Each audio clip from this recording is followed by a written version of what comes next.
قد افلح المؤمنون الذين هم في صلاتهم خاشعون والذين هم عن اللغو معرضون والذين هم للزكاة فاعلون والذين هم لفروجهم حافظون إلا على أزواجهم أو ما ملكت أيمانهم فإنهم غير ملومين فمن ابتغى وراء ذلك فأولئك هم العادون والذين هم لأماناتهم وعهدهم راعون والذين هم على صلواتهم يحافظون أولئك هم الوارثون الذين يرثون الفردوس هم فيها خالدون۔ یقیناً فلاح پائی ہے ایمان لانے والوں نے جو اپنی نماز میں خشوع کا طریقہ اختیار کرتے ہیں، لغویات سے دور رہتے ہیں، زکوٰۃ کے طریقے پہ عامل ہوتے ہیں، اپنی شرمگاہوں کی حفاظت کرتے ہیں سوائے اپنی بیویوں کے اور ان عورتوں کے جو ان کی ملک یمین میں ہوں کہ ان پر محفوظ نہ رکھنے میں وہ قابل ملامت نہیں ہے، البتہ جو اس کے علاوہ کچھ اور چاہیں وہی زیادتی کرنے والے ہیں، اپنی امانتوں اور اپنے عہد و پیمان کا پاس رکھتے ہیں اور اپنی نمازوں کی محافظت کرتے ہیں، یہی لوگ وہ وارث ہیں جو میراث میں فردوس پائیں گے اور اس میں ہمیشہ رہیں گے۔ سورۃ المؤمنون کی 11 آیات آپ کے سامنے پڑھی گئی ہیں اور ان کا ترجمہ۔ آج ہم اس سورت کی ابتدائی آیات پر بات کریں گے اور ہمارا آج کا موضوع ہوگا نماز میں خشوع کیسے پیدا کیا جائے۔ عموماً لوگ شکایت کرتے ہیں یا پریشان ہوتے ہیں کہ ہم نماز تو پڑھ لیتے ہیں لیکن ہماری نمازوں میں خشوع نہیں آتا، یا نماز پڑھ کر سکون نہیں ملتا، یا نماز پڑھتے ہوئے دلوں میں بہت وسوسے آتے ہیں۔ تو آئیے دیکھتے ہیں کہ ان آیات کی روح سے ہم اپنی نمازوں کو کیسے بہتر بنا سکتے ہیں اور نماز میں خشوع پیدا کرنے کا طریقہ کیا ہو سکتا ہے۔ الذین هم فی صلاتهم خاشعون، وہ لوگ کامیاب ہیں جو اپنی نمازوں میں خشوع رکھتے ہیں، خشوع اختیار کرتے ہیں۔ خشوع کا لفظ خ شین عین سے ہے جس کا معنی ہے سکون، ایسی نماز جس میں سکون ہو، دل کے اندر بھی اور ظاہری حرکات میں بھی، یعنی دل میں اللہ کا خوف ہو، اللہ ہی کی محبت ہو، اللہ کی طرف دھیان ہو، اور دل کے اندر یہ احساسات اتنے گہرے ہوں کہ انسان کے ظاہری رویے میں بھی نظر آ رہے ہوں، اس کے اعضاء پر بھی ان کا اثر ہو۔ پھر خشوع کا معنی کسی کے آگے جھک جانا، دب جانا، عاجزی اور انکساری کا اظہار کرنا بھی کیا گیا ہے۔ تو گویا خشوع کا لفظ آتے ہی دل میں پہلا خیال کیا آنا چاہیے؟ سکون، ٹھہراؤ، ریلیکس، عاجزی، جھکاؤ۔ اسی لیے ہم دیکھتے ہیں کہ حضرت مجاہد کہتے ہیں کہ نظر اور آواز کو پست رکھنے کا نام خشوع ہے۔ حضرت علی رضی اللہ تعالیٰ عنہ فرماتے ہیں کہ دائیں بائیں التفات یعنی گوشہ چشم سے دیکھنے سے بچنا خشوع ہے، یعنی نماز میں کھڑے ہو کر دائیں بائیں نہیں دیکھنا، ادھر ادھر نہیں دیکھنا اور آنکھوں کے کناروں سے بھی نہیں دیکھنا۔ جو اس سے بچ جائے گویا وہ خشوع کی حالت میں ہے۔ حضرت عطا فرماتے ہیں کہ بدن کے کسی حصے سے نہ کھیلنا خشوع ہے، یعنی نماز میں بے وجہ کھجانا یا کپڑے ٹھیک کرنا، ہلنا جلنا، آگے پیچھے ہونا، کبھی ٹانگ اٹھانا، کبھی انگلیاں مروڑنا، کبھی کچھ کرنا، کبھی ایک ٹانگ پہ بوجھ ڈال کے کھڑے ہو جانا، یہ سب چیزیں خشوع کے خلاف ہیں۔ حضرت ابو ذر رضی اللہ تعالی عنہ سے روایت ہے کہ رسول اللہ صلی اللہ علیہ وسلم نے فرمایا، اللہ تعالیٰ نماز کے وقت اپنے بندے کی طرف برابر متوجہ رہتا ہے جب تک وہ دوسری طرف التفات نہ کرے، یعنی بندہ جب رب کی طرف متوجہ رہتا ہے تو رب بھی بندے کی طرف متوجہ رہتا ہے۔ جب وہ دوسری طرف التفات کرتا ہے یعنی گوشہ چشم سے دیکھتا ہے تو اللہ تعالیٰ اس سے رخ پھیر لیتے ہیں، یعنی آپ کا دھیان اگر اللہ کی طرف رہا تو اللہ کی توجہ بھی آپ کی طرف، جو ہی آپ نے ادھر ادھر منہ کیا توجہ کی، اللہ نے بھی اپنا رخ پھیر لیا۔ نبی کریم صلی اللہ علیہ وسلم نے حضرت انس کو حکم دیا کہ اپنی نگاہ اس جگہ رکھو جس جگہ سجدہ کرتے ہو، اور یہ کہ نماز میں دائیں بائیں التفات نہ کرو، یعنی نماز کو خشوع کیا ہے؟ نگاہیں سجدے کی جگہ ہوں۔ اگر آپ اس عمل میں کامیاب ہو جائیں تو یقین مانے آپ کی نماز میں خشوع آ جائے گا۔ بہت سے لوگ یہ سمجھتے ہیں کہ شاید آنکھیں بند کر کے نماز پڑھنے سے زیادہ خشوع آتا ہے، جو کہ غلط فہمی ہے۔ ایسا کرنا پسندیدہ بھی نہیں، لگتا بہت آسان ہے کہ کچھ چیز نظر نہ آئے تو ہمارا دھیان زیادہ اللہ کی طرف ہو جائے گا، لیکن آج آپ نماز میں تجربہ کر کے دیکھیں، جو لوگ آنکھیں بند کر کے پڑھتے ہیں وہ آنکھیں کھول کر سجدے کی جگہ دیکھنا شروع کریں۔ اس میں یہ ہوتا ہے نا کہ جب ہم بچپن سے ایک طریقے پہ نماز پڑھ رہے ہیں، کبھی کسی نے ہمیں ٹوکا نہیں، کیونکہ ہم سب سے زیادہ مائنڈ اس وقت کرتے ہیں جب کوئی ہماری نماز کی اصلاح کرنا چاہے۔ عام طور پر اگر آپ لوگوں کو کسی بھی چیز سے روکیں تو وہ اتنا نہیں برا مناتے، لیکن اگر نماز کے بارے میں تھوڑی سی بات بھی کر دے تو ہائپر سینسیٹیو ہوتے ہیں، غصہ کرتے ہیں، کیوں کہا؟ اگر مثلا کسی نے اگر دوپٹہ باریک لیا نماز میں تو اسے روکا جائے کہ نہیں یہ ٹھیک نہیں، یا اگر ٹخنے ننگے ہو رہے ہیں اور بتایا گیا، یا یہ کہ نماز کا طریقہ درست نہیں، اگر اس میں کسی نے تھوڑی سی بھی مداخلت کر دی تو ناقابل برداشت، تم ہوتے کون ہو مجھے کچھ کہنے والے؟ اس لیے عموماً لوگ اپنی عزت بچانے کو دوسروں کو چھوڑ دیتے ہیں، ٹھیک ہے جو چاہیں کریں، پھر کیا ہو سکتا ہے؟ جب کسی کو خود پرواہ نہیں، جب کوئی خود اپنی اصلاح نہیں چاہتا تو آپ کیا کر سکتے ہیں کسی کے لیے؟ اور بعض اوقات انڈائریکٹلی بیسیوں بار سمجھانے کے باوجود بھی لوگ اپنا طرز عمل نہیں بدلتے. تو یاد رکھیے کہ جب تک طریقہ درست نہیں ہوگا خشوع نہیں آئے گا. تو خشوع لانے کے لیے نمبر 1 کہ سنت کے مطابق نماز پڑھنے کی کوشش کریں، اور اس میں سجدے کی جگہ پہ دیکھنا شروع کریں. نماز میں حرکت کم کریں. عموماً تو مجھے ٹیلی ویژن دیکھنے کا کبھی نہ موقع ملا ہے نہ موقع ہوتا ہے. تو اس رمضان میں جہاں ہم ٹھہرے ہوئے تھے تو وہاں پر ٹیلی ویژن تھے، تو رات کو حرم کی تراویح آتی تھی، تو مجھے بہت ہوتا تھا کہ اتنا قریب ہے ہم اور وہاں شریک نہیں ہو سکتے. تو میں اہتمام کے ساتھ تھوڑی دیر لگا کے دیکھتی تھی کہ اچھا آج کون سی آیات آ رہی ہیں، آج کیا ہو رہا ہے. تو اس میں نے خصوصی طور پہ غور کیا کہ جو امام ہوتے تھے ایسے لگتا تھا کہ پتھر کے بت ہیں جو ان کو بالکل کوئی حرکت نہیں. اور وہاں سے مجھے اپنی نماز کو چیک کرنے کا احساس ہوا کہ ایک جگہ پر نظر ہے. ہمارا حال کیا تھا، کبھی آنکھیں بند کر لیتے، اوپر سر کر رہے ہوتے ہیں، کبھی ادھر کر رہے ہوتے ہیں، کبھی نیچے کر لیتے ہیں، کبھی آنکھیں کھول لیتے ہیں، کبھی ادھر ادھر تھوڑا سا دیکھ لیتے ہیں. کیا خاک خشوع آئے گا؟ اگر آپ کسی کو خشوع کے ساتھ نماز پڑھتے دیکھیں تو آپ دیکھیں گے آپ کی نماز میں بھی آئے گا، یا آپ کے پاس اگر کوئی کھڑا ہو تو اس سے بھی آپ کو فائدہ ہوگا. لیکن اگر آپ واقعی چاہتے ہیں، کیونکہ اس تدبیر نے مجھے بہت زیادہ فائدہ دیا ہے، آنکھیں بند نہیں کرنی، آنکھیں کھلی رکھنی ہے، لیکن مسلسل سجدے ہی کی جگہ پہ دیکھنا ہے، ادھر ادھر نہیں دیکھنا، اور کم سے کم حرکت، ہلنا نہیں ہے. یہ 2 کام آپ کر لیں تو اندر بھی ٹھہراؤ آئے گا. اسی لیے خشوع کا معنی سب سے پہلے میں نے آپ کو سکون والا بتایا، سکون. اور جو اس طرح نماز پڑھے اس کی نماز کے بعد بھی اس کو ایک خاص سکون نصیب ہوگا. ہم نماز پڑھ کے بے چین اٹھتے ہیں بعض اوقات، کیا پڑھا، کبھی رونے بھی بیٹھ جاتے ہیں، کوئی فائدہ نہیں. یہ رونے دھونے سے کوئی زیادہ فائدہ نہیں ہے، یہ ایک لیم ایکسکیوز ہوتا ہے. رو کے اپنے آپ کو ہم خوش کر لیتے ہیں کہ ہم رو لیے، بس ندامت کے آنسوں نے سب غلطی دھو دی. ٹھیک ہے، اس سے دھل جاتی ہے غلطی، لیکن غلطی کی جب تک اصلاح نہ ہو تو محض رونا فائدہ نہیں دیتا، یا محض ندامت فائدہ نہیں دیتی. تو اس لیے 2 چیزوں پہ خصوصی توجہ کرنی ہے اگر چاہتے ہیں خشوع آئے. تو یہاں پر اللہ تعالیٰ فرماتے ہیں کہ صرف نماز پڑھنا ہی کافی نہیں، بلکہ نماز میں خشوع ضروری ہے. کس کے لیے؟ کامیابی کے لیے. اسی لیے آپ دیکھیے کہ ایسی جگہ پر نماز پڑھنے کو کہا گیا ہے جہاں زیادہ آس پاس موومنٹ نہ ہو. مردوں کے لیے تو بہت ہی اچھا چانس ہوتا ہے کہ مسجد میں چلے جائیں، مسجد میں سبھی نماز پڑھیں، کچھ اور تو وہاں ہو نہیں رہا ہوگا، تو اس میں خشوع پیدا ہونے کا ایک قدرتی ماحول ہوتا ہے. لیکن عورتوں کے لیے کیا پسندیدہ ہے؟ جیسے حدیث میں آتا ہے کہ گھر کے اندر والے حصے میں، یعنی جتنا عام ایکٹیویٹی والے حصے کو چھوڑ کر آپ الگ تھلگ ہو کر نماز پڑھیں اتنا ہی اچھا ہے، کیونکہ اس سے کوئی بیرونی جو انٹرفیرنس ہے یا ڈسٹریکشن کے اسباب ہیں وہ نہیں رہیں گے، تو آپ کے لیے آسانی ہو جائے گی. تو جب ہم سکون کے فارمولے پہ عمل کریں گے تو لازمی طور پر پھر ہم نماز میں کچھ اور چیزوں کا بھی خیال رکھیں گے جو عموماً دیکھا گیا ہے کہ لوگ ان کا خیال نہیں رکھتے. تو کن چیزوں سے پھر بچنا ہے؟ مثلاً نمبر 1 ہلنا نہیں، نمبر 2 مختلف سمتوں میں جھکنا نہیں. کیسے؟ یعنی یہ نہیں کہ کبھی دائیں ٹانگ پہ کھڑے ہو جائیں، کبھی بائیں ٹانگ پہ کھڑے ہو جائیں، یہ نہیں کرنا. ٹھیک ہے، اگر شروع میں آپ کو بہت لمبی نماز کی عادت نہیں تو مختصر پڑھنا شروع کریں، لیکن ہلے بغیر. کپڑوں کو بار بار سمیٹیں نہیں، نہ ان کو جھاڑیں.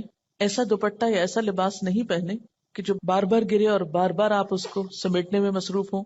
پھر اسی طرح جائے نماز کو درست طریقے پہ بچھائیں، یہ نہیں کہ نماز کے بیچ میں ہی آپ اسے ٹھیک کرنا شروع کر دیں. ایسی جائے نماز پہ کھڑے مت ہو کہ جو ہر دفعہ میں اکٹھی ہو جائے اور ہر دفعہ میں آپ اس کو سیدھا کر رہے ہوں.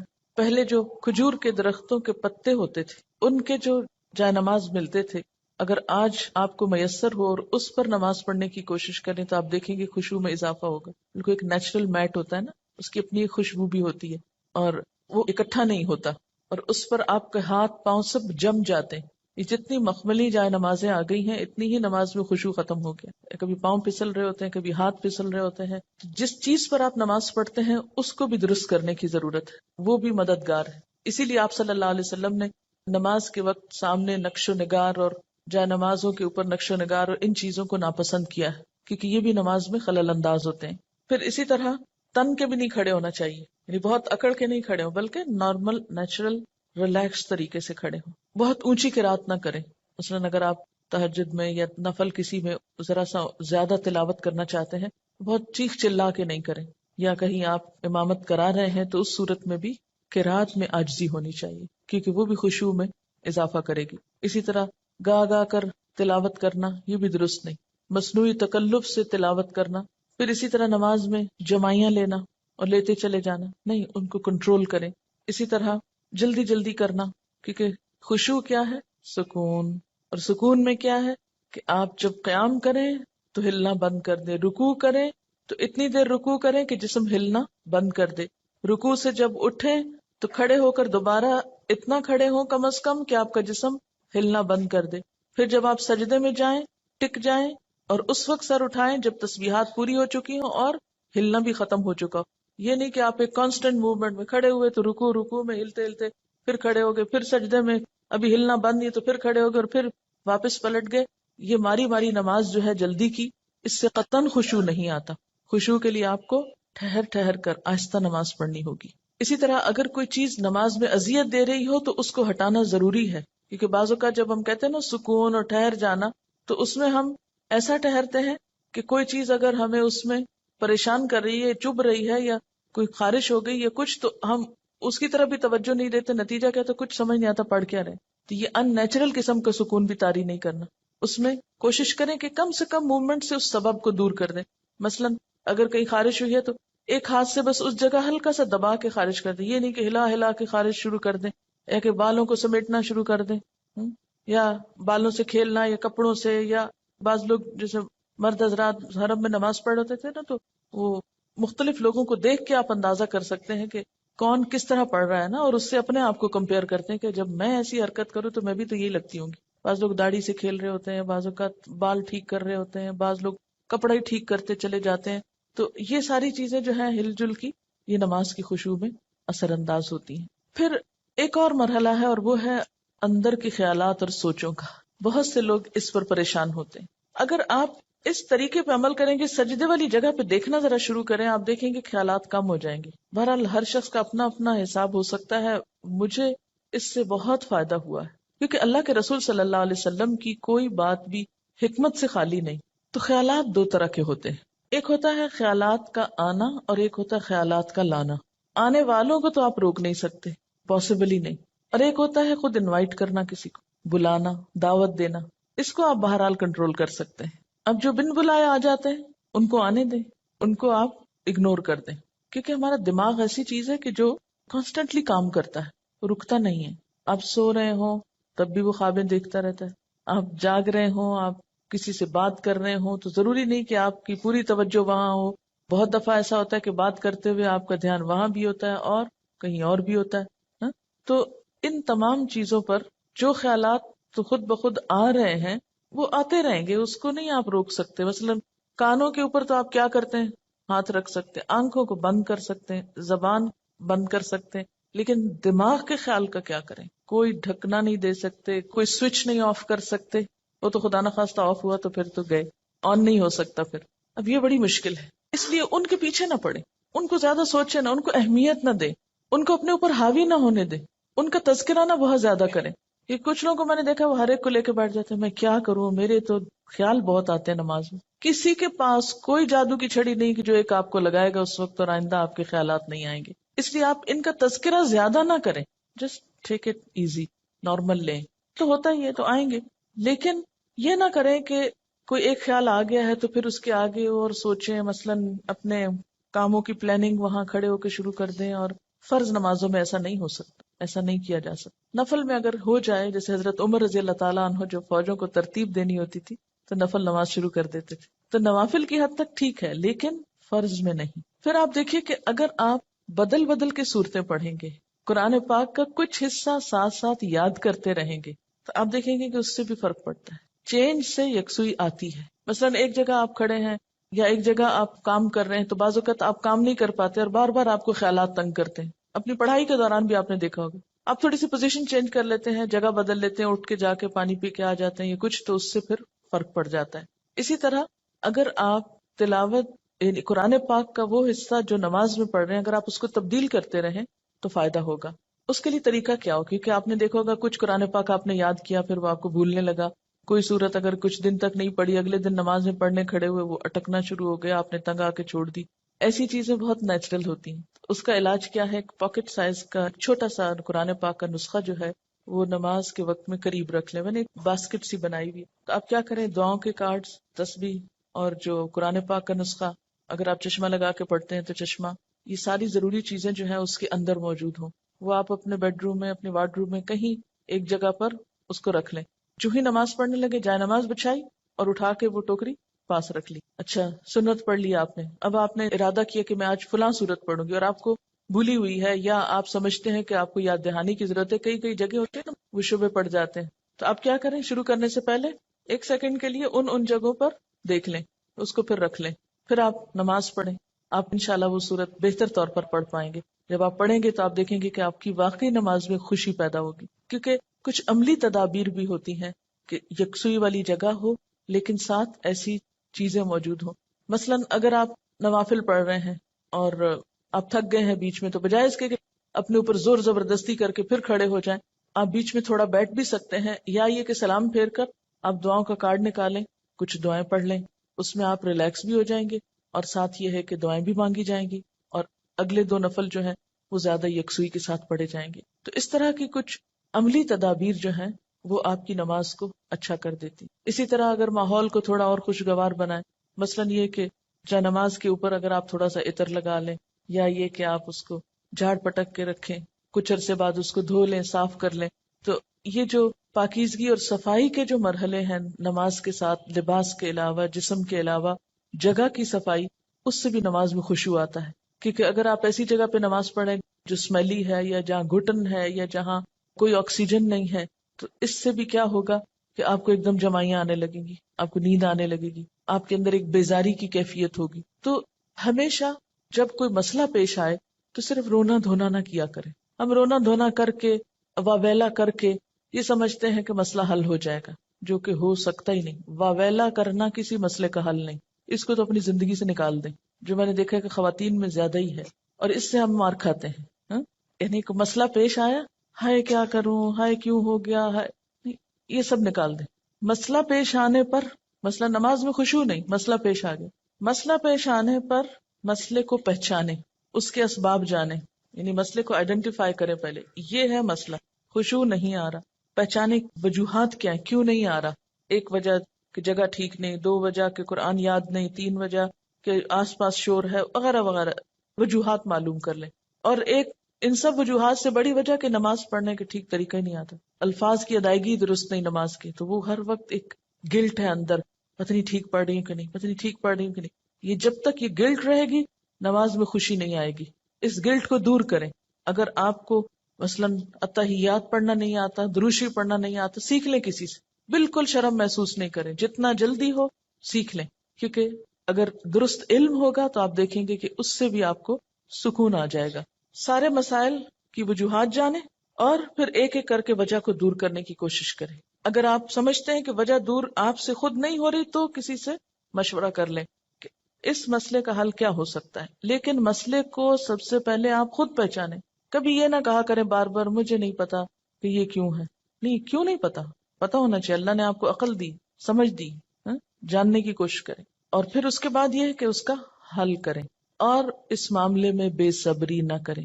بہت سے مسائل کے حل میں وقت لگتا ہے, اس وقت کو اویل کریں, اور صبر کے ساتھ آہستہ آہستہ آپ دیکھیں گے کہ انشاءاللہ وہ مسئلہ حل ہوتا جائے گا. اور سب سے بڑی بات یہ کہ پھر اللہ تعالیٰ سے خوب خوب دعا کریں کہ اللہ تعالیٰ تو میری نماز میں خشوع دے دے, مجھے نماز کا شوق دے دے, مجھے نماز کی محبت دے دے, نماز کو میری آنکھوں کی ٹھنڈک بنا دے. اس طرح کی جو بھی دعائیں آپ کے دل میں آئیں, آپ دیکھیے کہ مانگنے کے لیے آپ کے اندر سے بات اٹھنی چاہیے نا. دعا کوئی مصنوعی چیز نہیں ہے کہ کوئی مانگ رہا ہے تو آپ اس کو دیکھ کے آپ بھی شروع کر دیں. اس کی ضرورت آپ کو خود محسوس ہونی چاہیے کہ یہ چاہیے مجھ کو, یہ مانگنا ہے مجھے, اس کے بغیر میرا گزارا نہیں ہو رہا. تو جس طرح دنیا کی چیزوں کے لیے ہم تڑپ تڑپ کے مانگتے ہیں, اسی طرح دین کے لیے بھی, اپنی آخرت کے لیے بھی تڑپ تڑپ کے مانگنا سیکھیں. تو انشاءاللہ آپ دیکھیں گے کہ اللہ تعالیٰ کی رحمت بہت قریب ہے. پھر ایک اور بات یہ ہے کہ جہاں اٹکاؤ ہو وہاں صدقہ کریں، یعنی جو صدقہ ہے ہر رکاوٹ کو دور کرنے کا ذریعہ ہوتا ہے، اس سے آپ دیکھیں گے کہ گرہیں کھلیں گی. اور صدقے کے لیے بھی ضروری نہیں کہ کوئی بہت بڑی اسپیشل چیز آپ تیار کریں، جمعرات کا انتظار کریں اور پھر اس میں کھانا پکائیں اور پھر اس میں کوئی مخصوص لوگوں کو بلائیں اور کھلائیں یا کوئی اور اس طرح کا مصنوعی کام کریں.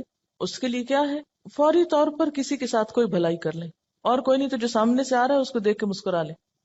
اسی طرح آگے بڑھ کے سلام کریں. ان چھوٹی چھوٹی چیزوں میں دوسروں کی مدد جو ہے یہ سب صدقے کے کام ہے.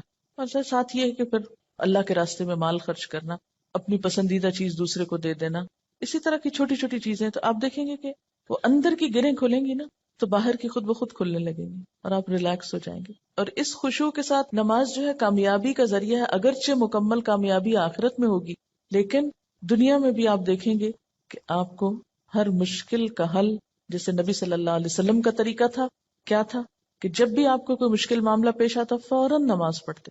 وہ نماز پھر ایک بوجھ نہیں رہے گا. بخاری اور مسلم میں ہے، حضور صلی اللہ علیہ وسلم سے پوچھا گیا کہ سب سے زیادہ محبوب عمل اللہ کے نزدیک کیا ہے؟ آپ نے فرمایا نماز کو وقت پر ادا کرنا. پوچھا گیا پھر؟ فرمایا ماں باپ سے اچھا سلوک کرنا. پوچھا گیا پھر؟ فرمایا اللہ کی راہ میں جہاد کرنا. جہاد کرنا اگرچہ ضروری ہے لیکن وہ بعد میں ہے، پہلے اپنی نمازیں درست کر لیں اور وقت پہ پڑھیں. اور یہ جو وقت پہ پڑھنا ہے نا، اگر اس کی عادت ہو جائے تو آپ دیکھیں گے کہ آپ کے وقت میں برکت ہو جائے گی. ہوتا کیا ہے، نماز کا وقت ہو گیا نا، ہم ٹال رہے ہیں نہ تو جو کام کر رہے ہیں وہ صحیح ہو رہا ہے ٹالنے کی وجہ سے، اور نہ نماز ہماری ٹھیک ہوگی پھر، کیونکہ جو نماز دیر سے پڑھی جائے گی اس میں خشوع ہو ہی نہیں سکتا. اگر آپ فجر کے آخری ٹائم پہ اٹھے کیسے خشوع آئے گا؟ ٹینشن تو یہی رہے گی کہ سورج نہ نکل آئے یا نکل نہ چکا ہو. کوئی بھی نماز جو تاخیر سے پڑھیں گے، آپ وقت گزار کے پڑھیں گے، وہ خشوع سے خالی ہو جائے گی، خود بخود آٹومیٹیکلی پھیکی ہو جائے گی. اس لیے کوشش کریں، یعنی اگر آپ خشوع لانا چاہتے ہیں تو پہلی کوشش کہاں سے شروع ہو کہ وقت پر اور اول وقت میں. حضرت ابو درداء سے روایت ہے کہ رسول اللہ صلی اللہ علیہ وسلم نے فرمایا سب سے پہلی چیز جو امت سے اٹھ جائے گی یعنی سلب ہو جائے گی وہ خشوع ہے، یہاں تک کہ قوم میں کوئی خاشع نظر نہ آئے گا. بہت سے لوگ نماز پڑھیں گے مگر کوئی خاشع نظر نہ آئے گا. حدیث میں آتا ہے ایک مرتبہ نبی صلی اللہ علیہ وسلم نے ایک شخص کو دیکھا کہ نماز پڑھ رہا ہے، ساتھ ساتھ داڑھی کے بالوں سے کھیلتا جا رہا ہے.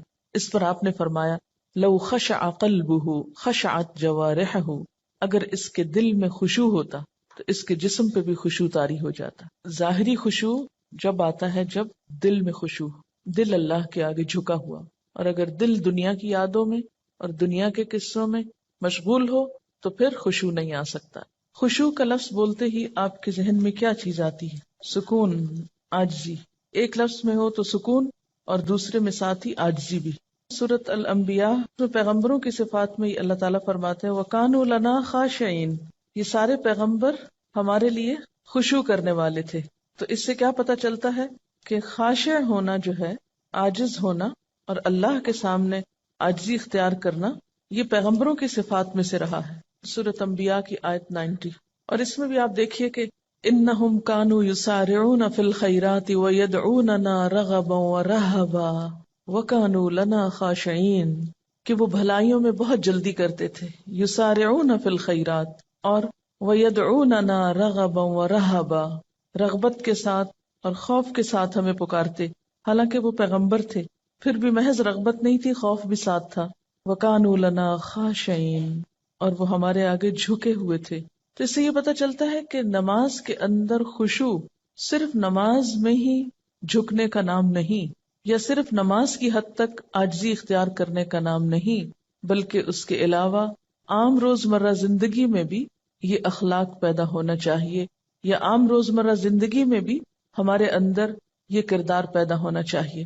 اب جب سکون کی بات ہوئی کہ کانوا لنا خاشعین، اور خشوع کا معنی اگر سکون کیا جائے اور عاجزی کیا جائے تو عملی زندگی میں کہاں کہاں یہ نظر آئے گا اور کس کس طرح ہوتا یہ کہ جب ہم نماز میں لطف اٹھاتے ہیں تو ایک نماز کا اچھا پڑھنا آئندہ کی نماز کے لیے خود بخود انتظار کی کیفیت پیدا کر دیتا ہے نا، کیونکہ آپ نے اس کو انجوائے کیا ہوتا ہے. اور اگر ایک نماز آپ نے خراب پڑھی تو اس کے بعد دل پہ بوجھ پڑتا ہے، اس بوجھ سے گلٹ آتی ہے اور پھر انسان کہتا ہے کیا فائدہ، پتہ نہیں پچھلی کا کیا بنا، اب اگلی کیا پڑھوں. بس وہ ایک پھر ڈگمگانے کی اور کشمکش کی کیفیت پیدا ہو جاتی. تو ہر نماز اپنی جگہ اہم ہے، اور ہر نماز کے اندر ایسی کوشش ضروری ہے جو اگلی نماز کے لیے ایک تیاری بن جائے، یا ایک گراؤنڈ پریپیئر کر دے، یا اس کے لیے ایک بنیاد بن جائے. وہ خشوع صرف نماز میں ہی تو نہیں رہتا نا. نماز میں کیفیت طاری ہوئی، اس کے بعد آپ عام زندگی میں لوگوں سے معاملہ کر رہے ہیں، تو اب اس میں کچھ کنٹینیوٹی ہونی چاہیے نا. ٹھیک ہے اس لیول کی تو نہیں، لیکن اس کا اثر زندگی کے دوسرے معاملات پر بھی پڑنا چاہیے. کیونکہ نماز جو ہے یہ ہماری پوری شخصیت کو ریفارم کرتی ہے، اس کی اصلاح کا سبب بنتی ہے. نماز کے اندر کی کیفیات باہر پر اثر انداز ہوتی ہیں، ٹھہراؤ آنے لگتا ہے نا. کسی کا کمنٹ ہے، 2 چیزیں اگر ہم خود میں پیدا کر لیں تو دین کے کام میں آسانی ہو جاتی ہے. ہر ماحول میں پرسکون بیٹھ کر دیکھنا، اور ہر عادت اور طبیعت کے لوگوں سے ملنا اور نارمل رہنا. یہ ہے وہ تاثیر جو نماز کی خشوع سے آپ کے معاملات پہ پڑتی ہے نا. یہ لکھتی ہے کہ 2-3 مواقع جن کا مجھے تجربہ ہوا. ایک تو یہ کہ قریبی رشتہ دار کے انتقال پہ جانا ہوا. کچھ بتانے کی کوشش کی لیکن ایک معتبر خاتون نے سختی سے خاموش کرا دیا. میں نے اپنا قرآن لیا، پڑھتی رہی، سوچتی رہی اور واپس آ گئی. سوئم پہ گئی تو کتاب میرا جینا میرا مرنا ساتھ لے گئی. خالی صفحات پہ اپنا پیغام ہمدردی لکھا، اور یہ کہ جو بھی یہ کتاب پڑھے دوسروں کو بتائے اور مرنے والے کے لیے مغفرت کی دعا کرے. یہ چھوڑ کر آ گئی، یعنی میسج کے ساتھ کتاب. 2 مہینے بعد فون آیا ان کی بہو کا کہ جو بھی لوگ دوسرے شہروں سے آئے ہیں میں نے پڑھ کر کتاب سنائی ہے. ہر کوئی کتاب کا مطالبہ کر رہا ہے. جتنی کتابیں انہوں نے مانگی بھجوا دی. لے جانے والے نے بتایا کہ ہر کوئی یہ کتاب لینا چاہ رہا ہے، اور میری بیوی ہر ایک کو کتاب سناتی ہے. کام ہو گیا. اگر یہ اس معتبر خاتون کی بات نہ مانتی اور اس وقت الجھ پڑتی تو اس صبر کا یہ جو پھل ملا ہے یہ نہ ملتا. کہتے ہیں نا صبر کا پھل میٹھا ہوتا ہے. اس وقت تو بہت سخت تکلیف سے گزرتا ہے انسان، اور ہم عام طور پر جھلا اٹھتے ہیں کہ نہیں مجھے تبلیغ کا موقع نہیں ملا اور اتنا اچھا موقع چلا گیا. ایک تو یہ کہ اللہ تعالیٰ کے فیصلوں کو اگر قبول کرنا آ جائے نا ہمیں تو زندگی پر لطف ہو جائے. موقع مل گیا الحمدللہ، نہیں ملا تو اس میں بھی کوئی مصلحت ہوگی ضرور. میں اس حال پہ بھی راضی ہوں. میں نے کوشش کر لی، اگر چانس نہیں ملا کوئی بات نہیں، لیکن کوشش نہیں چھوڑی. جب ہم جھلا اٹھتے ہیں اور اپسیٹ ہوتے ہیں تو اس میں نقصان کیا ہوتا ہے کہ ہم پازیٹیولی کام کرنا چھوڑ دیتے ہیں، کوشش ترک کر دیتے ہیں. جب کوشش چھوڑتے ہیں تو اگلا نیکی کا موقع ختم ہو جاتا ہے. اور کوشش پر آمادہ رہنا اور صبر کی کیفیت بھی دراصل خشوع سے آتی، کیونکہ نماز بھی تو صبر کا نام ہے نا. یعنی آپ نے بولنا نہیں، آپ نے ادھر ادھر نہیں دیکھنا، آپ نے ہلنا نہیں. میں تو سمجھتی ہوں کہ ہلنے سے رکنا سب سے بڑا صبر ہے نماز کا. ورنہ باقی جتنی بھی کیفیات آتی ہیں نا ان سب کو ہم ہل جل کے وہ بیلنس کر لیتے ہیں. یعنی نیند آئی ہے، اونگ آئی ہے، اور کوئی بوریت ہوئی ہے کچھ، تو وہ ہل کے آگے پیچھے کر کے جھوم جھام کے آنکھیں بند کر کے تھوڑا ریلیکس کر کے، تو وہ جو کیفیت طاری ہونی چاہیے تھی وہ ہونے نہیں دیتے. ان کا ایک اور تجربہ ہے. لکھتے ہیں کہ اسی تجربے کے بعد، یعنی جس تجربے کا انہوں نے پیچھے ذکر کیا ہے، جب 2-3 منٹ ملے کچھ نہ کچھ کارڈ پر لکھ کر رکھ لیتی ہوں. چونکہ یہ پریکٹیکل ٹپس ہے نا تبلیغ کی، اس لیے میں اس کو آپ سے شیئر کرنا چاہتی ہوں. اور جہاں جاؤں لے جاتی ہوں. اس وقت نہ بھی لوگ پڑھیں تو بعد میں ضرور پڑھتے ہیں. اب مثلا نے بنایا کہ وما قدر اللہ حق قدری ہی، اللہ تعالیٰ کا شکوہ. اور اندر لکھا ہوا ہے اللہ تعالیٰ کا بندوں سے شکوہ، اور نہیں انہوں نے قدر کی اللہ کی جیسا کہ حق ہے اس کی قدر کرنے کا. فرمایا میں اور جن و انس عجیب معاملے پہ ہیں. پیدا میں کرتا ہوں، عبادت کسی اور کی، رزق میں دیتا ہوں، احسان مند کسی اور کے، صحت اور قوت میں دیتا ہوں، شکر گزار کسی اور کے. اب یہ شرک کی نفی کا ایک پیغام ہے. تو اسی طرح اگر آپ کہیں پر بھی ہیں اور گفتگو شروع ہوتی تو آپ کیا کہہ کے انٹروڈیوس کرائیں گے؟ یہ کارڈ ہے میں نے بنایا، مجھے یہ آج بہت اچھی لگی، آپ بھی پڑھ کے دیکھیں. بہت اچھے انداز میں، ہلکے پھلکے انداز میں. لیکن اگر آپ کے اپنے بیگ میں کوئی چیز نہیں دینے کو، محض باتیں ہی ہیں، تو وہ شاید اتنی افیکٹو نہ ہو. اور یہ جہاں رہ جائے گا، جہاں کوئی پڑھے گا، کچھ نہ کچھ ضرور سوچے گا. اور ایک چھوٹا سا ہلکا سا میسج ہے جس میں کچھ خرچ بھی نہیں آتا. آنکھیں کھول کے جو نماز پڑھنا ہے، اگر اس پر غور کیا جائے تو نماز اصل میں کیا ہے؟ اللہ تعالیٰ سے ملاقات ہے. اگر کسی سے ملاقات کے وقت آپ آنکھیں بند کر لیں تو اسے دیکھ کر کیا محسوس ہوگا؟ یعنی آپ ذرا امیجن کریں نا کہ آپ کسی سے مل رہے ہیں اور کوئی شخص آپ کو دیکھ ہی نہیں رہا، یا سر نیچا اس طرح کیا ہوا ہے کہ کوئی اس کے ساتھ آپ کا کانٹیکٹ فیل ہی نہیں ہو رہا. تو اسی طرح اگر ہم اللہ تعالیٰ کے آگے کھڑے اور آنکھیں بند کر کے کھڑے ہیں، اور آپ یقین کیجئے کہ جو ہی آپ آنکھیں بند کرتے ہیں نا تو آپ اپنے خیالوں میں خود بخود کھونے لگتے ہیں. وہ ایک ریلیکسیشن کی کیفیت ہوتی ہے نا فوراً. حتیٰ کہ میں نے یہ تک تجربہ کیا ہے کہ اگر میں نے سجدے پر نگاہ اگر کانشیسلی نہیں رکھی، ذرا سی نگاہیں پھیری تو یوں لگا جیسے گئے. یعنی اگر غور سے سجدے کی جگہ کو فالو کیا جائے تو اس کا ایفیکٹ اور ہے. اور اگر ذرا سی بھی نگاہیں جیسے ہوتی ہیں نا کہ فوکس نہیں رہتی اور آپ ادھر ادھر ذرا سے ان کو ڈھیلا کر دیتے ہیں تو اس سے بھی ایک دم یوں لگتا ہے شیطان نے اچک کے لے لیا اپنا حصہ، فوراً خیال بھٹکنے لگتا ہے. یعنی آنکھیں بند کر کے اگر آپ اپنی پوزیشن پہ بھی غور کریں، ابھی تجربہ کر کے دیکھ لیں تو آپ دیکھیں گے کہ آپ اپنے بارے میں بھی لاسٹ ہو جائیں گے کہ آپ کی پوزیشن کیا ہے. تو کسی سے ملاقات کے وقت آنکھیں بند کر لینا یہ ملاقات کے ادب کے خلاف ہے. تو اللہ تعالیٰ کے سامنے جب انسان کھڑا ہو تو ایک اچھے حال میں کھڑا ہو. انسان کے اندر جب بے سکونی ہوتی ہے تو انسان پھر سکون لغویات میں تلاش کرتا ہے، پھر وہ لغو کی طرف مائل ہوتا ہے. لیکن جب اپنے ذات کے اندر ٹھہراؤ آ جاتا ہے، سکون آ جاتا ہے، تو پھر کیا ہوتا ہے؟ انسان کو ایسی چیزوں سے دلچسپی نہیں ہوتی، اس کا اس میں پھر دل ہی نہیں لگتا. نماز میں جب آپ سجدے کی جگہ پر دیکھتے ہیں تو اس میں آپ کا جو اپنی پوزیشن ہے وہ بھی بہت بیلنسڈ ہو جاتی ہے. نہ تو آپ بہت زیادہ سر جھکا بیٹھتے ہیں، نہ آپ سر زیادہ اٹھا سکتے ہیں، یعنی بالکل ایک صحیح اینگل پہ آپ جا کے ادب اور احترام کے ساتھ کھڑے ہوتے ہیں. انسان کے اندر اللہ نے یہ رکھا ہے عبادت کا جذبہ اور جھکنے کا، لیکن انسان کی جو انا ہے اور سرکشی ہے وہ اس کو ختم کر کے رکھ دیتی. اصل میں نماز میں ایک طرح سے وہ آپ کی ایکسرسائز ہو رہی ہوتی ہے نا، سکون سے کام کرنے کی بھی، کیونکہ موجودہ دور کی جو زندگی ہے اس میں ہر طرف حرکت ہی حرکت ہے، شور ہی شور ہے، ہنگامہ ہے. آج کے دور کی زندگی ایک فاسٹ لائف ہے نا، ایک ہنگامہ خیز زندگی. اس میں شعوری سکون حاصل کرنے کے یا شعوری سکون کی کیفیت طاری کرنے کے موقع بہت کم آتے ہیں. ایک ہوتا ہے نا کہ نیچرلی آپ کو ایک انوائرنمنٹ مل جائے پیسفل. نماز بھی آپ پڑھتے ہیں تو آپ کو محنت لگتی ہے سکون طاری کرنے کی، اپنے اندر ایک خاموشی اور ایک ٹھہراؤ پیدا کرنے کی. تو جب نماز کے اندر آپ کنسنٹریشن اختیار کرتے ہیں یا کنسنٹریشن لانے کی پریکٹس کرتے ہیں تو اس سے آپ کی زندگی میں جو دوسرے کام ہیں ان میں بھی آپ کو کنسنٹریٹ کرنے کا بہتر موقع ملتا ہے. یعنی ایک کنسنٹریشن ایکسرسائز بھی ہے یہ. بہت سے طالب علم کیا یہ سوال نہیں کرتے کہ ہم پڑھتے ہیں لیکن ہمارے خیالات ہی ادھر ادھر بھٹکتے رہتے ہیں؟ اس لیے کہ ہمیں بچپن سے ایسی کوئی ایکسرسائز کرائی ہی نہیں گئی. بچوں کو جب ہم نماز شروع کراتے ہیں تو ہم صرف اس پہ ہی خوش ہو جاتے ہیں کہ وہ 2-4 سجدے ڈالنے لگ گئے ہیں، یہ نہیں کوشش کرتے کہ ان کو اس طرح سکھائیں. اگر آپ سب اپنے اپنے گھر میں یا آس پاس جو بھی ہو بچوں کو نماز پڑھتا دیکھیں، صرف پیار سے تھوڑی سی بات کریں کہ نماز میں آپ نے صرف اس جگہ دیکھنا ہے. میرے خیال ہے کہ بچوں کے اندر بھی جو ہائپر ایکٹیویٹی ہے، ہر وقت اچھل کود ہنگامہ، اس کو بھی اس طرح کنٹرول کیا جا سکتا ہے کہ اگر دن میں 5 دفعہ وہ ٹک کے ایک جگہ چاہے چند لمحوں کے لیے ہی وہ دیکھیں ایک خاص مرکز پر. آپ کو پتا کہ ہپنوٹائز کرنے کا طریقہ کیا ہوتا ہے؟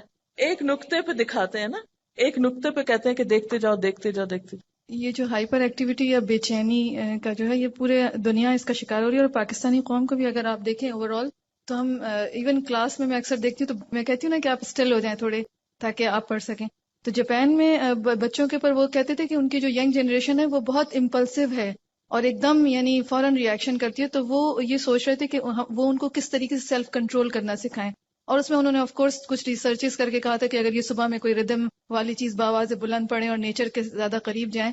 اور میں یہ سوچ رہی تھی کہ اللہ سبحانہ تعالیٰ کتنی خوبصورتی سے ایک سیلف کنٹرولنگ کا کتنا خوبصورت ایک اکوپمنٹ دے رہے ہیں، ایک اسٹریٹجی دے رہے ہیں کہ بس یہ اگر کریں، اور تلاوت ہے اور پھر فوکس ہے ایک فوکل پوائنٹ پہ. اور اگر اس طریقے سے بچوں کی تربیت کی جائے تو نو ونڈر کہ انشاءاللہ اگلی جنریشن جو ہے وہ تو کم از کم سکون والی کیا ہے، اور جو امپلسو بیہیویئرز ہیں وہ نہ ہو پائیں.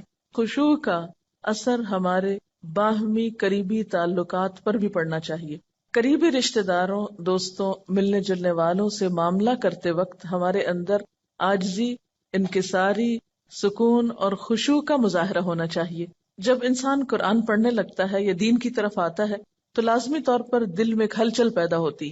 جیسے پانی کے اندر آپ ایک پتھر پھینکتے ہیں تو اس سے ایک شور اٹھتا ہے، پھر آہستہ آہستہ وہ پتھر نیچے اترتا ہے، تہ میں جا کے بیٹھتا ہے، پھر وہ جم جاتا ہے وہاں، پھر اس پر کائی آنے لگتی ہے، پھر اگر کوئی اس پہ پاؤں رکھے وہ تو پھسل سکتا ہے لیکن وہ اپنی جگہ سے نہیں ہلتا.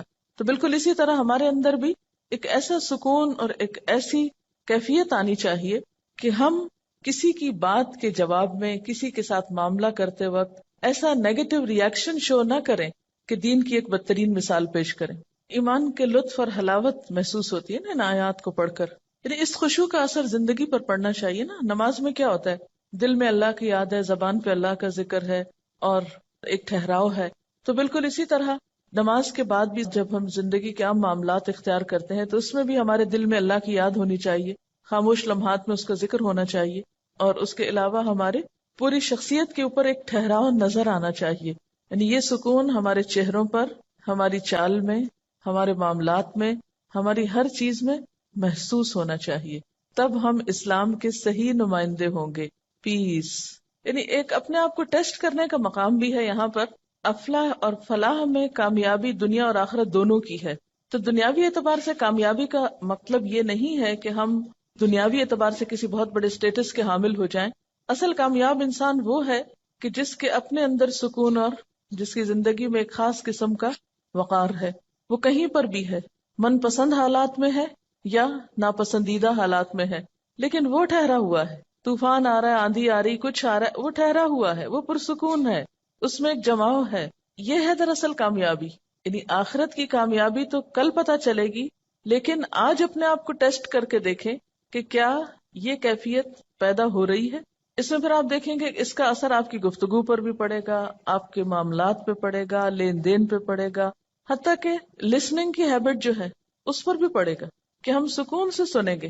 ورنہ کیا ہوتا ہے، آدھی بات سنتے ہیں اور آدھی بات سننے سے پہلے ہی جواب بھی شروع کر دیتے ہیں، اور یہاں سے معاملات میں گڑبڑ اور جھگڑے شروع ہو جاتے ہیں. اور سنانے والے کو چپ کرانا پڑتا ہے کہ ایک دفعہ سنو. تو اس سے پتہ چلتا ہے نا کہ ایک شخصیت میں گہرائی پیدا ہوتی، شیلونس ختم ہوتی.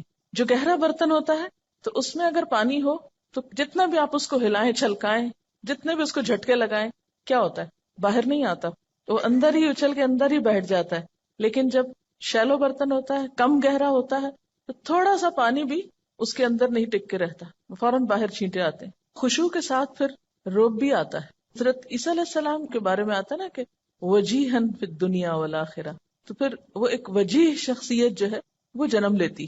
اب آپ دیکھیں کہ اتنی ساری صفات ہیں، سب سے پہلے خشوع کا ذکر کیوں آیا؟ کیونکہ اگر یہ پیدا ہو گیا تو باقی چیزیں خود بخود پیدا ہوتی جائیں گی. نماز میں اگر وہ خاشع ہیں تو عملی زندگی میں جتنی بھی ٹیمپٹیشنز ہیں، جتنی بھی ڈسٹریکٹ کرنے والی چیزیں ہیں، ان سے وہ بچنے کی صلاحیت ان کے اندر پیدا ہو گئی. اسی لیے لغو سے بھی اعراض کر رہے ہیں، کیونکہ اگر نماز میں خشوع نہیں تو لغو سے بچا نہیں جا سکتا.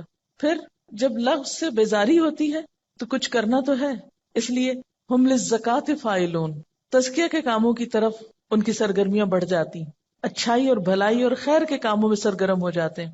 پھر ان کی خاص ذاتی زندگی میں بھی بہت طہارت اور پاکیزگی ہے، پاک دامنی ہے، حیا ہے، باوجود اس کے کہ معاشرے کے اندر حرام طریقے موجود ہیں سیٹسفیکشن کے، لیکن وہ ان سب سے اجتناب برتتے ہیں، اور جس چیز کو اللہ نے ان کے لیے جائز اور حلال قرار دیا وہ اسی سے جم کے رہتے ہیں. کیونکہ صبر ہے نا، جس شخص کے اندر خشوع نہ ہو، صبر نہ ہو، وہ صرف حلال تک پھر رہ ہی نہیں سکتا. اس کی نگاہ بھی خیانت کرے گی، اس کا دل بھی خیانت کرے گا. اسی لیے آپ دیکھیں گے پھر آگے امانت اور عہد کی پابندی، امانت اور عہد کا پاس رکھنا. امانتوں کی ادائیگی جو ہے اس میں بھی آپ دیکھیں گے کہ ٹھہراؤ کی ضرورت ہے. مثلا امانت میں خیانت جو ہے وہ صرف مال کی نہیں بلکہ مثلا نگاہ کی خیانت. اگر آپ کے اپنے دل میں ایک چین ہے، ایک سکون ہے، تو آپ ادھر ادھر نگاہیں نہیں اٹھائیں گے، حرام چیز کی طرف آپ نگاہ نہیں لے جائیں گے. اتفاق سے چلی بھی جائے تو واپس لے آئیں گے، حلال پہ روک لیں گے. گفتگو میں خیانت، اس سے بھی بچ جائیں گے، کیونکہ ٹھہراؤ ہے اندر تو سوچ کے بات کریں گے نا. جب اندر ہی ٹھہراؤ نہیں تو جو منہ میں آیا بولتے چلے جائیں گے. پھر اسی طرح طبیعت میں قناعت پیدا ہوتی، جو قناعت ہوگی تو کسی کے مال سے دلچسپی نہیں ہوگی. کسی نے امانت رکھی اس کی طرف بھول کے بھی خیانت کا خیال نہیں آئے گا. پھر امانت میں یہ چیز بھی ہے کہ جو چیز اپنے لیے پسند کرو وہی دوسرے کے لیے، جیسے المستشار مؤتمن، مشورہ جس سے لیا جائے وہ امانت دار ہوتا ہے. جس کے اپنے اندر ٹھہراؤ ہوگا وہی دوسرے کو اچھا مشورہ دے گا، دوسرے کے لیے خیرخواہی اور بھلائی کے جذبات رکھے گا. الدین والنصیحہ، دین سراسر خیرخواہی کا نام. اور اگر آپ کے اپنے اندر وہ سکون نہیں، وہ سوچنے سمجھنے کی صلاحیت نہیں، تو دوسروں کے معاملے میں آپ کے فیصلے بے صبری پر مبنی ہوں گے، جس کی وجہ سے آپ بار بار خیانت کا مرتکب ہو سکتے ہیں. پھر اسی طرح اپنی ڈیوٹیز کو پورا کرنا، یہ بھی ایک ٹھہراؤ والا شخص ہی کر سکتا ہے، ورنہ اپنی ذمہ داریوں کے اندر بھی خیرخواہی نہیں ہو سکتی. عہد کی پابندی بھی وہی کر سکتا ہے جس کے اندر ایک ٹھہراؤ ہو، جو رک کے سوچ سکے. عام طور پر عہد کی پابندی کیوں نہیں ہو پاتی؟ کیونکہ ہم بھولتے رہتے ہیں ہر وقت. یہ بہت زیادہ بھولنے کے سلسلے بھی ٹھیک ہے، حافظے کی خرابی ایک الگ چیز ہے، ایج فیکٹر الگ چیز ہے، بیماری الگ چیز ہے، لیکن ایک عام نارمل انسان ہر عہد کر کے کیوں بھول جائے؟ اس لیے کہ وہ فوکسڈ نہیں ہے، وہ اپنے کاموں میں اپنی زندگی میں آرگنائزڈ نہیں ہے. اور پھر اینڈ دوبارہ اسی پر کہ والذین هم علی صلواتہم یحافظون، پیچھے صلاتہم آیا، یہاں صلوات جمع کا صیغہ ہے، ساری نمازوں کی حفاظت کرتے ہیں. یعنی صرف خشوع پر ہی فوکس نہیں، بلکہ نماز سے متعلق جتنی بھی چیزیں ہیں ان سب کے بارے میں کانشیس ہوتے ہیں. جیسے کہ آپ سب کو معلوم ہے کہ مارکیٹ میں جو ہے نا وہ سکسیس لٹریچر بہت زیادہ اویلیبل ہے کہ کیسے بہت زیادہ سکسیسفل بنے، اور ویسٹ میں بہت زیادہ اس پر کام ہوا ہے کیونکہ وہ لوگ کامیاب ہونا چاہتے تھے. ہم لوگ تو چونکہ احساس ہی نہیں ہے اس لیے ہم کامیاب بھی نہیں ہونا چاہتے تھے. انہوں نے بہت ریسرچ وغیرہ کی ہے. تو میں نے اتفاق سے کچھ ایک آدھ کتاب پڑھی ہے اس سے متعلق. تو اس میں یہ ہے کہ سائیکالوجسٹ کی ریسرچز اور بہت سارا انہوں نے سالوں سال ریسرچ کر کے بہت ساری ڈفرینٹ چیزیں انہوں نے، کسی نے کہا 7 لائز of success, 7 keys of success, 7 habits of highly effective people, this and that. لیکن اور اس کے اندر وہ کہتے تھے کہ آپ کو ایموشنلی، آپ کو مینٹلی اتنا اسٹرانگ ہونا چاہیے کہ آپ کو دنیا کوئی کچھ بھی کہے تو آپ اندر سے اتنے سیکیور ہوں کہ آپ کو کوئی آپ کو ہلا نہ سکے، بلکہ آپ اپنے مقاصد پہ فوکس کریں. اور ایک جو سائیکالوجسٹ جو یہودی تھا وکٹر فرینکل، اس نے بھی یہ کہا تھا کہ آپ کے کوئی بھی کام جو آپ کو اسٹیمولس ہوتا ہے اور آپ کے رسپانس سے پہلے آپ رکنا آپ کو ضروری ہے، اور یہ اللہ سبحانہ تعالیٰ نے انسان کے اندر رکھا ہے. لیکن میں ہمیشہ یہ سوچتی تھی کیسے ہوگا، جیسے وہ کہتے تھے کہ اپنی ذات پر آپ کو فوکس کرنا ہے اور دوسروں کو نہیں دیکھنا ہے اپنی. تو اب یہ کیسے، یہ کام کیسے ہو؟ ہمیشہ وہ ایک کوشچن مارک رہ جاتا تھا کہ ٹھیک ہے انہوں نے بتائی ہوئی ٹپس، لیکن وہ اس چیز کا ویکیوم پورا نہیں کرتی تھی مجھے کبھی بھی، کہ مجھے اس کا ایک طرح سے وہ کی پوائنٹ مل گیا نا، لائک دس واز دا کی وچ واز مسنگ، کہ اچھا اگر سکسیس شروع کرنی ہے تو اس کا پہلا اسٹیپ تو یہی ہوگا کہ while you are saying your prayers you should focus on Allah subhanahu wa ta'ala ذات and whatever you are doing. اور لائک جیسے فزیکلی اگر ہم کر رہے ہیں تو ایک سجدے کی جگہ کو ہم فوکس کریں. اس فوکس کرنے سے اب اگر آپ دیکھیں کہ وہ جو اسٹلنس ہے، میں نے ایک کتاب پڑھی تھی اس میں تھا کہ آپ کی فزیکل اسٹیٹ جو ہے وہ آپ کی مینٹل اسٹیٹ کو جنم دیتی ہے. یعنی جس فزیکل اسٹیٹ میں آپ بیٹھے ہیں، جیسے آپ لوگوں سے بھی کئی دفعہ میں نے بات کی ہے کہ اسٹریٹ بیٹھے ہیں تو آپ ایکٹیو فیل کریں گے، آپ کا برین وہی ہارمون سیکریٹ کرے گا. تو جب فزیکلی آپ نے کانسنٹریٹ کیا ہوا ہے تو برین جو ہے نا، نو ونڈر برین آپ کو وہی والے میسیجز دے گا کہ you are still, you are focused. اور پھر اس سے جو جیسے کہ ایک نماز، جیسے ابھی بات ہوئی کہ ایک نماز دوسری نماز کی جو ہے وہ ایک طرح سے بیس بنتی ہے، اور دنیا کے جو دوسرے معاملات میں ہیں ان کی بیس بنتی ہے. تو جب انسان کی تمام توجہیں ایک فوکس پہ آ جاتی ہیں اور وہ غافل ہونے سے بچا رہتا ہے، ورنہ کیا ہوتا ہے ہم نے ادھر دیکھا ہم فوراً غافل، اور اس سے جو نا آپ ایک دم ایک الرٹ پوزیشن میں جب ہم اپنے معاملات کر رہے ہوتے ہیں تو اس وقت بھی ہم ایسے ہی کانشیس رہتے ہیں.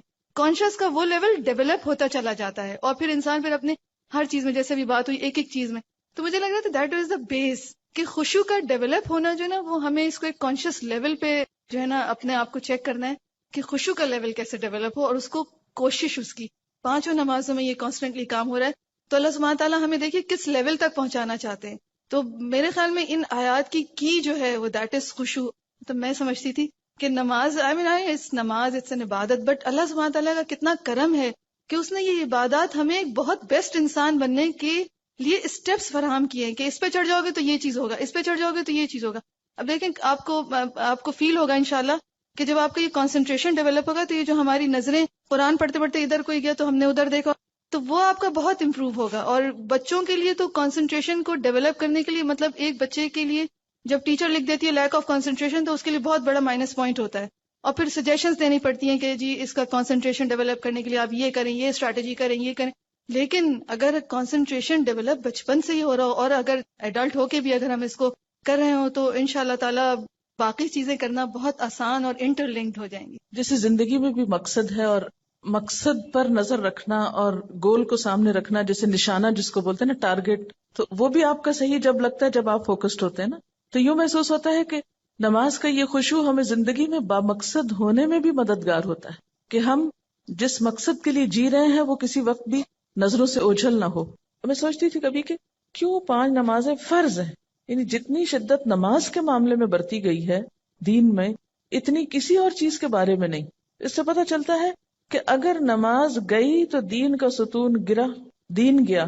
وہ دین جو آپ کی حفاظت کے لیے ہے، آپ کو پروٹیکٹ کرنے کے لیے ہے، اس کا سرا آپ کے ہاتھ سے چھوٹا. اسی لیے کہا گیا نا کہ جو نماز جان بوجھ کے چھوڑ دے گویا اس نے کفر کیا. تو دنیا کا بھی خسارہ ہو گیا، آخرت کا بھی ہو گیا. یعنی مجموعی طور پر یہ ساری کیفیت ایک نفس مطمئنہ کو جنم دیتی، کیونکہ نماز گناہوں کی بخشش کا ذریعہ بھی ہے نا.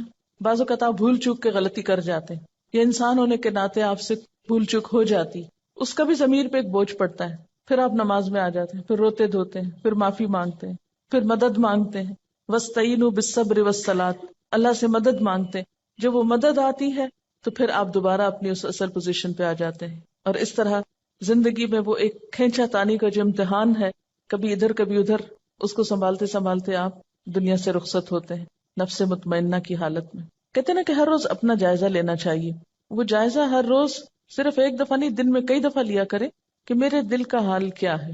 تکلیف آنے پر، خوشی ملنے پر، ہر حال میں پرکھتے رہا کریں دل کا حال کیا ہے. اب ذرا سا دوسری طرح سے بات کر لیتے ہیں. ایک طرف جہاد ہے اور دوسری طرف خشوع ہے. یہ دونوں ایک دوسرے کے اپوزٹ نہیں ہیں.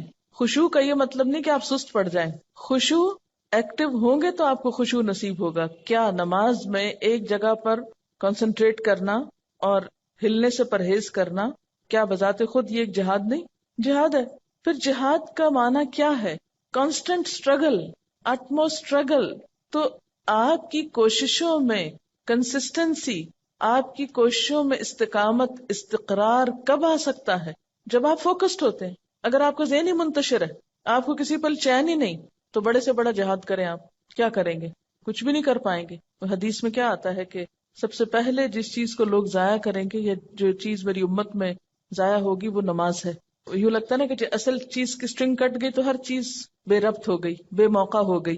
جب نماز نہ رہی، نمازوں کو ضائع کیا گیا یا ان کی حفاظت نہیں کی گئی یا ان کے اندر خشوع نہیں رہا، تو نتیجہ کیا ہوا؟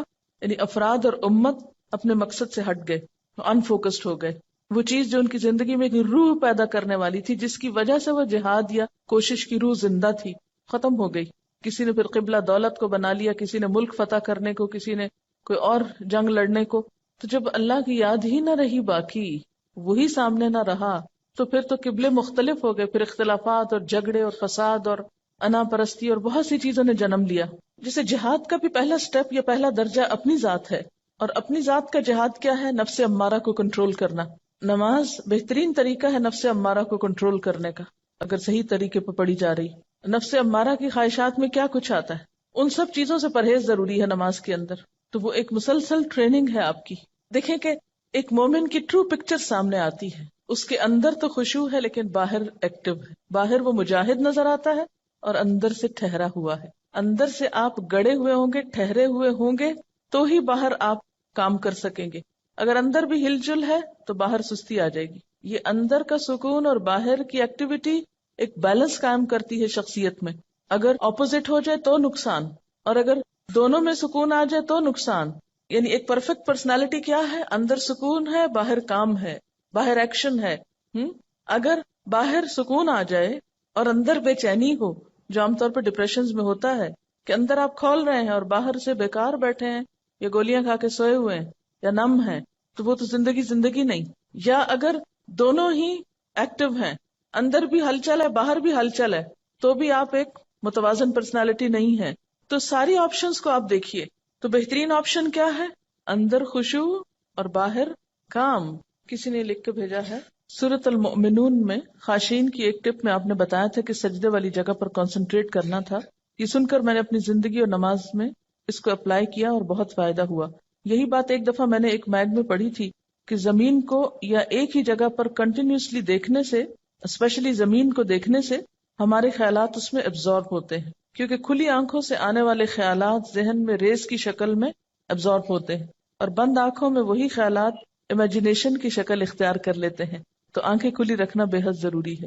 یعنی بعض لوگ کہتے ہیں نا کہ آنکھیں بند کر کے زیادہ ہمیں خشوع ہوتا ہے، وہ امیجنیشن میں انسان چلا جاتا ہے. اور کھلی آنکھوں سے جب آپ کنسنٹریٹ کرتے ہیں تو اس میں خشوع زیادہ پیدا ہو سکتا ہے. حقائق سے آنکھیں بند تو نہیں کر سکتے نا آپ، حقائق کو کھلی آنکھوں سے سامنے رکھتے ہوئے آپ فوکس کریں خود کو. یہ کسی نے سوال لکھا ہے کہ does it mean we don't feel fear or are apprehensive for any or in any situation? یعنی اس کا مطلب یہ ہے کہ اگر ہم خشوع اختیار کریں تو کبھی زندگی میں ہمیں کوئی ہمارے اوپر بے چینی یا کوئی ایسی کیفیت آ ہی نہیں سکتی، یا ہمیں کوئی خوف محسوس نہیں کرنا چاہیے. نہیں، وہ ایک قدرتی بات ہے. کوئی بھی آپ ناپسندیدہ چیز سنیں گے، کوئی بھی آپ خوف دلانے والی، بے چین کرنے والی خبر سنیں گے تو کیفیت تو آئے گی. کہ اس کا علاج کیا ہے، کیا بتایا گیا؟ یعنی یہ نہیں کہا کہ یہ کیفیات آئیں گی نہیں، کہ یو ڈونٹ فیل فیئر، خوف ہوگا، آپ کے تفکرات ہوں گے، آپ کی وریز ہوں گی، لیکن جو ہی کچھ ایسی کیفیت آنے لگے اور ابھی فرض نماز کا وقت دور ہو تو ان بٹوین کیا کرو؟ پھر مصلی پہ آ جاؤ. پھر فوکس ہو جاؤ، پھر اس سے مانگو، ٹھہراؤ آنے لگے گا. نبی صلی اللہ علیہ وسلم کا طریقہ کیا تھا کہ جب کوئی پریشانی کی بات آتی فوراً نماز کی طرف رجوع کرتے، اور پھر نماز کا اگر انسان حق ادا کرے تو خود بخود وہ چیزیں جو ہیں دوبارہ آپ کو اصل پر لے آئیں گی. اور اس میں ایک چیز یہ بھی ہے نا کہ خوف کی جو کیفیت ہے یا کسی بھی فکر اور پریشانی کی، وہ باہر سے زیادہ آپ کے اپنے اندر جس لیول کا وزن آپ اس کا محسوس کرتے ہیں وہ زیادہ امپورٹنٹ ہے. تو نماز آپ کے اندر ایسی اسٹرینتھ لے آتی ہے کہ وہ چیز ہوتی تو ہے لیکن اس کا پریشر یا اس کا جو وزن ہے آپ اپنے اوپر کم محسوس کرتے ہیں، یا اس سے اچھی طرح آپ ڈیل کر سکتے ہیں، یا اچھی طرح اس کو فیس کر سکتے ہیں، یا اس سے نبٹ سکتے ہیں. پھر وہ آپ کے اوپر حاوی نہیں رہتی. کسی لکھا ہے کہ بہت سے لوگ اندھیرے میں نماز پڑھتے ہیں کہ خشوع زیادہ ہوتا ہے. بالکل اندھیرے میں نماز پڑھنا بھی منع ہے، پتہ ہے آپ کو؟ بالکل اندھیرے میں نماز نہیں پڑھی جا سکتی. اچھا دیکھیے کہ خشوع پیدا کرنے کے کچھ تو آرٹیفیشل طریقے ہیں، خود ساختہ، جو درست نہیں ہے. وہ وقتی طور پر تو ہو سکتا ہے آپ کو بہت خوشنما یا بھلے معلوم ہو، اور کچھ وہ طریقے ہیں جو سنت سے ثابت ہیں. اور آپ دیکھیے کہ احسان کی کیفیت بھی جبھی آ سکتی ہے کہ ان تعبد اللہ کأنک تراہ، کہ تم اللہ کی عبادت ایسے کرو گویا تم اس کو دیکھ رہے ہو. آنکھیں بند کر کے تو نہیں دیکھ رہے ہو نا. فإن لم تکن تراہ فإنہ یراک. تو آخری بات یہ ہے کہ ظاہری خشوع جب آتا ہے جب دل میں خشوع، دل اللہ کے آگے جھکا ہوا. اور اگر دل دنیا کی یادوں میں اور دنیا کے قصوں میں مشغول ہو تو پھر خشوع نہیں آ سکتا. وآخر دعوانا ان الحمد للہ رب العالمین. سبحانک اللہم وبحمدک نشہد ان لا الہ الا انت نستغفرک ونتوب الیک. والسلام علیکم ورحمۃ اللہ وبرکاتہ.